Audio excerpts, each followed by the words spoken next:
So my usual at-a-glance videos I like to keep under 2.5 minutes for, well, good reason.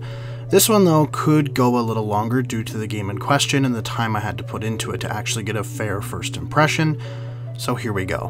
Recently I got my hands on an Xbox One. My friends bugged me to get it so we could play games together, and one of those games happened to be Elder Scrolls Online, mostly because it was on sale. I have played a lot of MMO games in my day. I currently main games like RuneScape and Guild Wars 2, but have played things like WoW, the Knights of the Old Republic and BioWare MMO, Runes of Magic, and many others. So I like to think I know at least a little bit on this kind of stuff. And for those wanting an overall impression to go by instead of watching the whole video, it is a resounding meh. I'll go on the good first. It is a Bethesda game, so the world is very vibrant, varied, and generally full of things to see and do and discover. Quests are everywhere.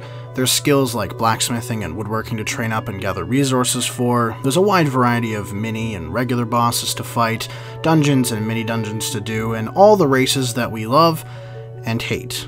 I'm looking at you, you damn Argonians. But as a looker, and generally content-wise, this game is full of stuff.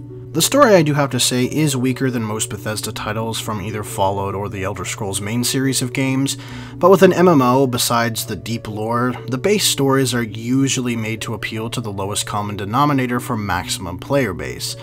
So looks and story-wise, it isn't bad at all. However, I do have a few gripes. There are some glitches. We ran into one last night, in fact, where every second platform wouldn't spawn, so we had to try and jump. Needless to say, we failed, and it took a full game reload to actually fix it. Game glitches exist, don't get me wrong, but something like this should have been ironed out a long time ago, considering how close it is to the start of the game and how old the content actually is.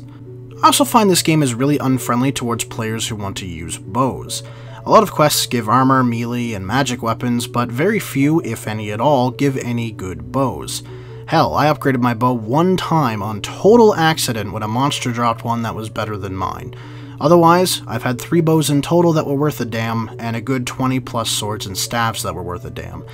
It's a bit frustrating. Overall as well, despite a world full of things, I find it a bit boring.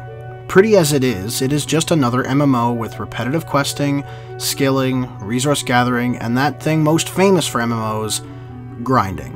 While not a terrible game, it isn't anything groundbreaking either, and it seems fine to sit in its bubble, which is very concerning because of the danger of a sharp player base decline and server shutdowns in the not as distant as it should be future.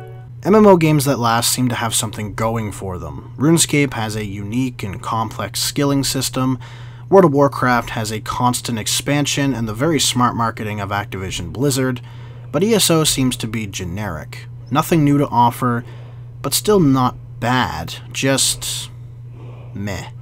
Enjoyed the video? Well, check out the last at-a-glance video I did on the game Transistor.